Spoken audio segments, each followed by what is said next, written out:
So let's start into the cons of bread routes, right? So one of the first and biggest headaches that myself, my dad, and all the other people that we've worked with in this space face is employee problems. If you guys are in the FedEx space, if you're in any business, one of the biggest problems in business is going to be employees, right? The right training, the right confidence and ability to lead that business or that department or that specific position. All of those are going to be things that we worry about. So I'm going to go into a few of the specific things that we notice that are problems when it comes to employees. Step one is going to be poaching employees is common in this space. So this is huge. I got a great employee. He's killing it for me. He's been working for me for a year. I spent all the money to train him. I spent all the time to make sure that he knows how to grow this route, how to grow this business. And now here comes along the guy who's doing the route right next to me and says, hey, buddy, I'll offer you an extra $100 a week. Boom.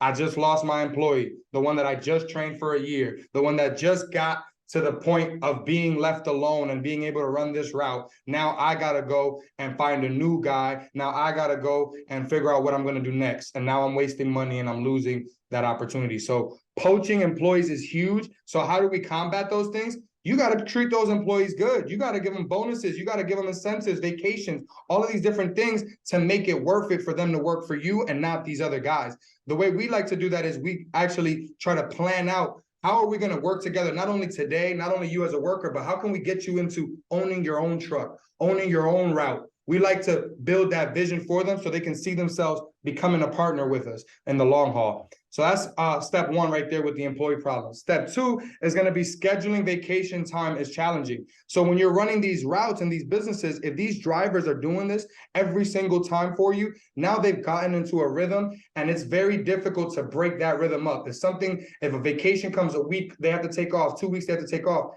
Someone who's not used to running a route doesn't know how to keep up that same pace. You can have a huge slump in numbers. We don't want that. We don't want that. We want to be able to make sure we're keeping track of these numbers and planning out the vacation times. So now it's not a stressful situation for the owner who has to figure out how to cover this vacation. And it's not a stressful time for the employee who's trying to have a good time with their family. They don't want to be stressed about what's going on in the bread route while they're on vacation. So we try to mitigate that by being way ahead on knowing when our vacations are coming, having the right personnel ready to go for when that person's gonna go on vacation, as well as if that person hasn't been trained on that specific route and they're gonna be doing that vacation, then we might have them go out a week ahead and actually practice and see how the route is supposed to be ran, how each stop is supposed to be delivered to. So these are just simple tips and tricks to help mitigate that scheduling vacation time situation. The next piece we got is overnight/early morning operations. So this is a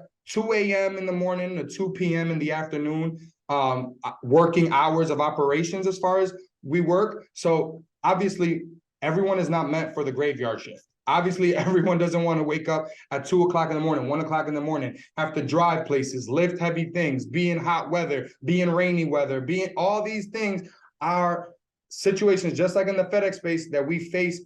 Like it's difficult to get people that want to go through that. You get what I'm saying? So how do we actually make it make sense? Well, hey, if you finish early, you get to finish early. So if you come in at 2, but you're done at 6, you get the rest of your day to do whatever you want. So these are the ways we incentivize them to actually get the job done quicker and earlier, because that's going to give them time to go pick up their kids from school, go hang out with their family afterwards. So these are the type of things we try to incentivize and make their days more balanced and easier so that they can actually be able to go and enjoy themselves and still be able to get the errands done that they have to do, still be able to run a regular life, even though they're living this, graveyard shift type of job. We want to still make it as normal as possible for them to operate in the regular 9-to-5 world, if that makes sense.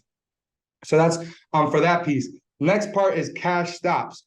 So driver handles cash and deposits into the bank, harder to track. So this is very important because we do a lot of big box stores like Walmart, Publix, Kroger's, those type of things. But then when you're talking about cash stops, the delis, the regular mom and pop stores that are in your local region, they're going to be paying you hand out of pocket cash, $100 for 100 loaves, whatever that deal would be that you have with them. When they're paying the driver that money, the driver does have the ability to pocket some of that money. They can put some more returns on it. They can steal from you and or the bakery some type of cash profits if you're not paying attention to your numbers. If you don't know how to read the numbers, if you don't know what the average sale and the average return for that store is, now you can end up getting played or getting robbed by your own employee. So these are very important things to look at and to keep track of all those numbers, so you can actually know what's the usual numbers should look like. And when something is different, you should be able to identify that and actually, bring attention to it. So the last piece from the employee standpoint is going to be hiring a driver that can cut into profitability. Some drivers appear to be paid under the table. So when you're hiring a driver, we're trying to get the best type of driver, meaning we want this driver to not only look at this as a job, but look at this as a career and as a partnership opportunity for the long haul. So we're looking for people that are willing to go the extra mile, because this isn't a 9-to-5 situation where, hey, you coming in, you're pushing some papers and you're out and you're going to get paid the same every single day. No, we get paid by the amount of product we push. If we're not pushing product, we're not making money. So if they're not pushing product, they're not making money. So we like to incentivize and align ourselves with the proper employees that have that extra go the extra mile mentality. What do I need to do to get more results? What do I need to do to get more sales? So when I'm out on a route, it don't matter if it's my route, my dad's route, or someone else's route, I am going to go the extra mile to get that placement, to get an extra shelving in that store, to do something extra where I can make us a little bit more money. Because if I can make us an extra $100, it might be just $100 this first time I'm doing it. But now, remember, this is recurring revenue. That's $100 next week. That's $100 the week after. That's $100 the week after. Every month, that's $400 that I'm putting in my pocket.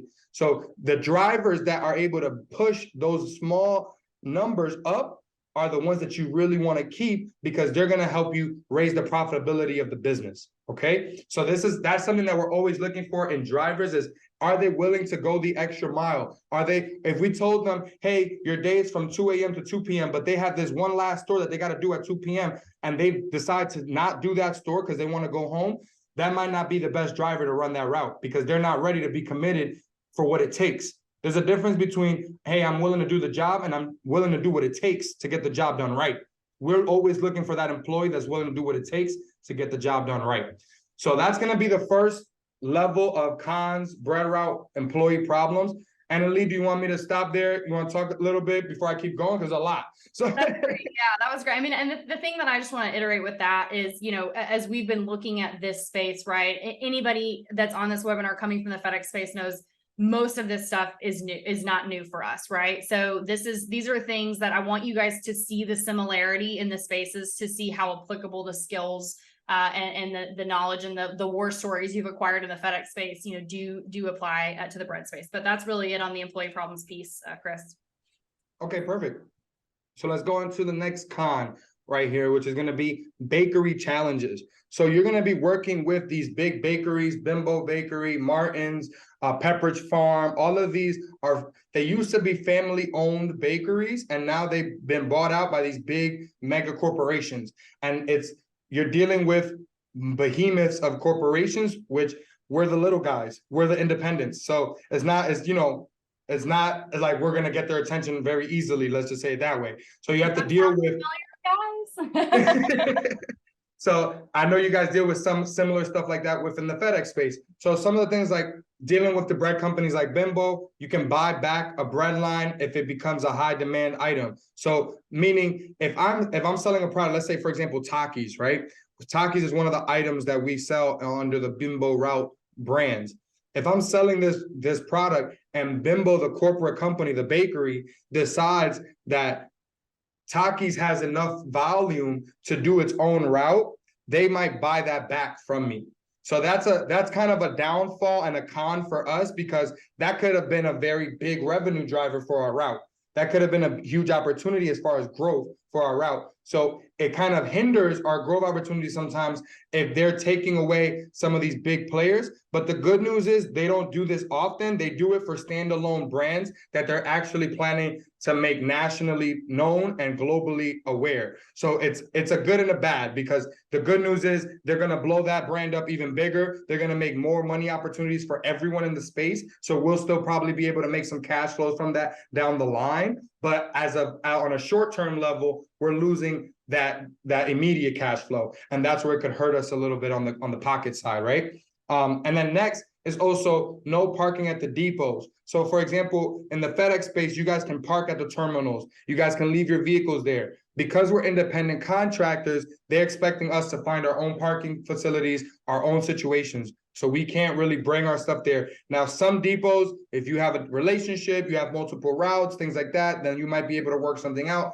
But on the general, for across the country, you're not going to be able to park an independent truck on private commercial property from the bakery standpoint. So there's just two things to think about. From a parking lot perspective, I think we pay anywhere from $100 to $200 for our parking spots a month. Nothing big, something easy for you guys to handle. And then from the bread company side, is about also voicing your opinion and talking to the general managers and the people that are there to facilitate with the independents. We also voice our opinions to them. Hey, the bread is not coming the way we need it, or sometimes the bakery will cut items. So hey, I ordered 100 loaves, but this day they only bought in 50. So those are situations where we would actually speak to the general managers and the head big bosses and explain to them, we can't continue to have these type of problems. What are we doing to mitigate these problems and actually, get us the product that we need, because our customers are waiting for it. So it's a very much a partnership, as far as we can tell them what we like and we don't like. It's not like, a parent and a child situation. We're both at the same level, as far as we paid a lot of money to be at the table here. They got to listen and respect what we got to say as well. So it's a very good, conversation as far as back and forth. So that's from the bakery and that side of stuff. Next, we're going to go into administrative challenges. So this is first starting off with tracking and ordering the correct amount of product to deliver is critical. You can't order too much or too little. So this is very important, because the bakery and the corporate company is going to give you an average amount of product that you should be ordering. So that could be anywhere from 1,000 to 3,000 pieces of bread per week that you're ordering. What that comes out to in money is around $10,000 a week that you're selling. So you're selling $10,000 worth of volume of product every single week. Now, the reason this is important is because if you're mistracking this data, if you're ordering, let's just say, for example, this week it's telling me that the computers are giving me averages based on what I sold last week as well as what I sold last year. So it's giving me a cumulative model saying last week we sold about 1,000 loaves out of this store. Last year we sold about 1,500 loaves out of the store. So you should give it today 1,200 loaves. Let's just use that as an example. Now, if I'm not aware and I'm not an astute employee, I wouldn't know how to actually make more money in this situation, or take out more products so I don't lose money in the situation. So the tracking and the ordering helps with understanding what to do in a certain situation, because this week might be different than last week. Last week, it could have rained. And that means I sold a lot less product last week because it rained and there wasn't people going out. This week it's beautiful and sunny and everybody's doing a barbecue. So this week I might sell out of buns. So if I don't understand what's going on in my local market, the weather, the activities, the sales that are happening in that local market, I won't know how to order properly. I won't know how to sell properly. So the ordering part is going to be one of the biggest pieces when it comes to leverage how you growing that business. If you know how to order properly, 10 times out of 10, you'll be able to grow the route a lot faster than someone who doesn't know how to order the bread properly. That's how me and my dad have been able to stay out of the trucks and been able to continue to grow the business from afar, because we focus all of our energy on optimizing the orders. If we can optimize these orders correctly, then what the guys are doing on the ground level is just going to be a reflection of what we're doing on the higher level. Okay, so that's for the administrative side. There are a few softwares being used to assist with efficiency.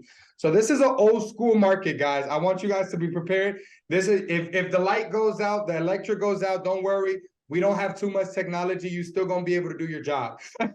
It's called paper receipts if you need it. Okay, they're ready for that. So this is a very, very old industry. It's been around. Bread has been around since Jesus, guys. So I don't know who was doing the delivery of that at that point, but there was bread around during Jesus's time. So it's been a long time that this has been around. So they have one handheld computer. They just updated this after 30 years, literally 30 years. They just updated it last year. So we got a brand new computer, but when I say brand new, it's still 10 years old, but it's still brand new to this world, okay? So because the computers we were using for the last 20 years were from literally the 80s and 90s. Like I'm talking about big brick old computers. You couldn't really do too much with it. So now it's an amazing experience. You got like an Android cell phone type of device that has the app on there. It connects to your printer, and then your printer, you're just printing out your invoices and receipts. Pretty simple. So when you're going in there, if I'm going into a store, I'm scanning the product. I'm giving them 100 white loaves. I'm giving them 50 wheat, 50 honey. I'm scanning those. I'm putting it into the computer, and then it prints out the receipt. I give it to my client. They pay me right there if it's a cash stop, or if not, they'll send me a check at the end of the week. Boom. Very simple. So when it comes to software, when it comes to technology, you don't need to be a tech wizard. You don't need to have any special degrees. I mean, this is as cut and dry as entering the number of pieces you're putting on the shelf. That's it. And the next piece is going to be operating under your own DOT number. So a very big difference between the FedEx space and the bread route space is that in the FedEx space, you guys are operating under the DOT number of FedEx. So they're actually doing the litigation for you, fighting for you guys, protecting you guys, making sure that the safety standards are super extremely high up there for you guys. That's not the way it works for us on the bread side. We are completely independent. That DOT number is on us, and everything from a safety perspective, from a lawsuit perspective, it's on your own business and your own responsibility to have that insured, have that taken care of, and making sure that your staff or employees are hitting all those safety requirements.